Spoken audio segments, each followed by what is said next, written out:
Alright, video number 3. This took way too long to do, but I've done it, and I'm learning, and I'm excited to share it with you because it's a PvE build in a PvP environment. So many times we talk about certain weapons being overpowered in PvP or overpowered in PvE, but what if we decide to put them together and see if we can get some good results? So, I did that, and you can check it out. If you like it, like. If you want to chat about it, comment. If you want to see more of these videos, please subscribe. And I'm going to just keep rotating back and forth in my chair, because I finally have a chair. So with this build, we are starting with the Striker subclass for the Titan. Bottom Tree Striker, the Code of the Juggernaut. Melee kills give you health regeneration. Frontal Assault is striking an enemy with this melee ability. It reloads your weapon and increases both your weapon stability and weapon damage. This is one of my favorite perks in all of Destiny, regardless of class. So that, along with Fist of Havoc, is extended when you get a kill and knockout, critically wounding an enemy or breaking their shields increases your melee range and damage. So that is just when you break the shield of an enemy in PvP. You suddenly have a boost to melee, which then can give you frontal assault and health regeneration. It is, in fact, a Juggernaut. I'm the Juggernaut, bitch! I have Rally Barricade on here just because that is what I use in PvE, and I want to make this as close to what my PvE build would be, along with Pulse, Grenades, and Strafe Lift. Exit Strategy has been one of my favorite weapons for a very long time. Pairing this with Frontal Assault is absolutely insane. So Swashbuckler, you get up to ×5 for that bonus damage, but with a melee kill, it becomes ×5 instantly. So you don't have to worry about getting kills with Exit Strategy one by one by one to up that. Melee kill, boom, you have maximum damage from Swashbuckler. Threat Detector is what I'd use in PvE, even though I would probably prefer Underdog in PvP, considering how often my health gets really low in PvP. You're trash! And then just the stock perks of Ricochet Rounds and Arrowhead Break with a Masterwork stability. So to pair with Exit Strategy, I always seem to find myself running Divinity. It's partially because I'm one of the people that have the weapon.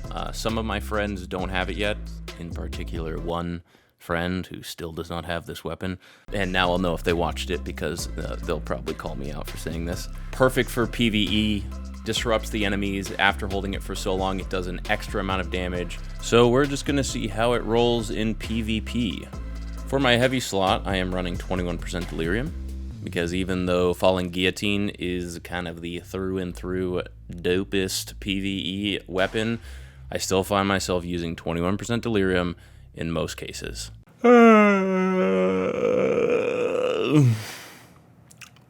As far as mods go, just like every other video I've made, it's all about just throwing weapon mods on. I've got Peacekeepers on so that every time I pull Exit Strategy out, it'll just be fully loaded, and Powerful Friends. Because I only run Powerful Friends. Ever. Okay. Let's see how it goes. I first went into Crucible and just tested the damage numbers with Frontal Assault and Swashbuckler, but a funny thing happened and I noticed that Swashbuckler was not showing up in the UI. I went into the Tribute Hall because my friends had real life stuff to do and I realized it too late.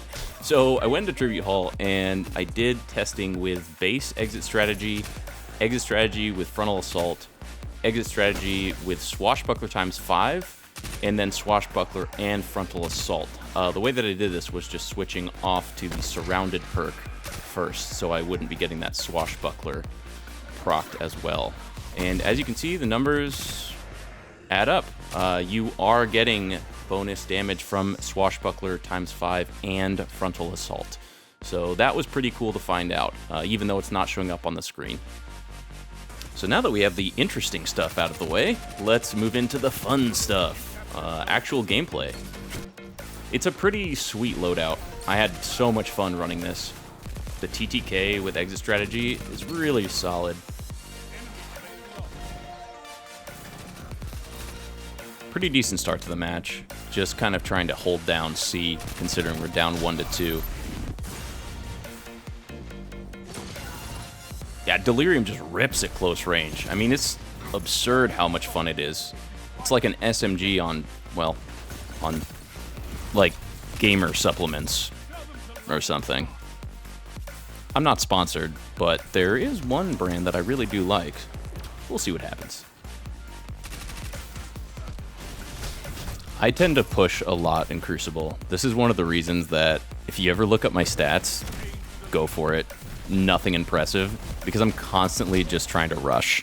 This is an issue that started with me day one playing Titan, wanting to be the bull, wanting to be the barbarian berserker, and I'll just throw myself into situations a little haphazardly sometimes. Every once in a while it works out.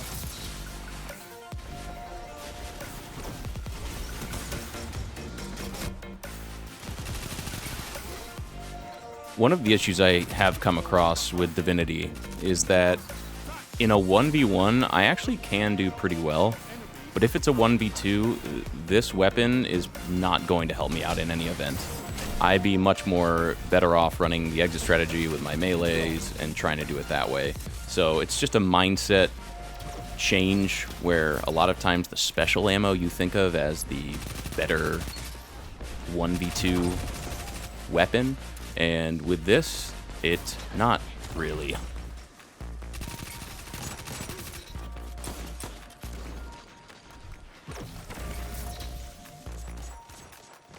The hitbox is really nice with Divinity because once you start getting that circle orb thing, what a ball going of damage, you can pretty much just hit them anywhere on that and it will continue doing damage. It's kind of a cool little perk.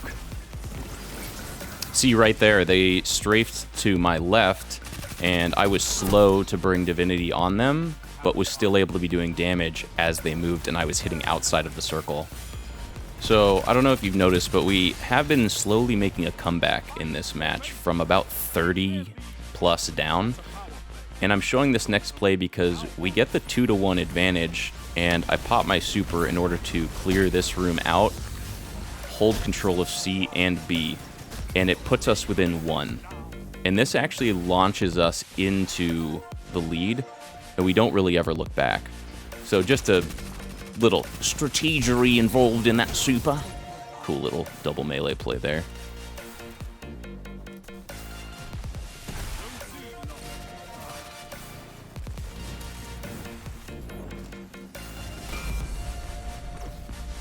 If this super took us out and pushed through, they might have been able to pull that match out, but because Divinity, along with the team shooting, ended the chance, we cleaned up. 35 defeats, 6 captures, 219 efficiency. Not that bad. I know there are many people that have used Divinity before and maybe done some really fun memeing in Crucible with it, but I'm mainly playing solo, so there's not really any way for me to manipulate results. It's just trying to use the skills that I have and enjoy this cool, unique weapon. I don't run into a lot of people using exit strategy, though. I think this is partly because of how powerful Recluse has been. So for a while, Recluse was just the automatic SMG to run in both PvE and PvP. But given the recent nerfs to Recluse, it makes exit strategy just that much more appealing, plus opens up all your secondary slots for any weapon that you have been feeling like you couldn't use.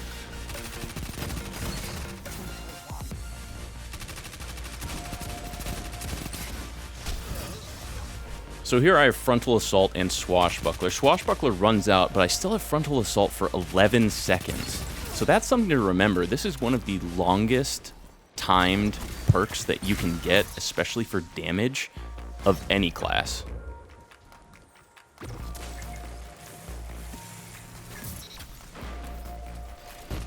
I also found that it's suited for pretty much every map that I came across.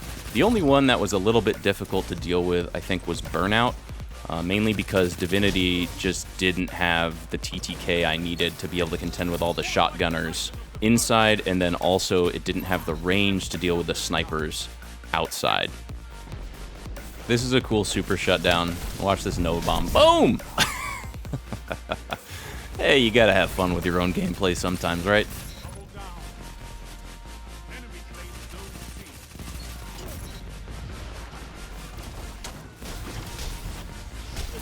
So here I have Frontal Assault and Knockout, so I'm basically going to have bonus damage to both my melee and my weapon, which is just kind of cool. You become this like one-man army, which is my idea of a really cool, fun, perfect Titan build.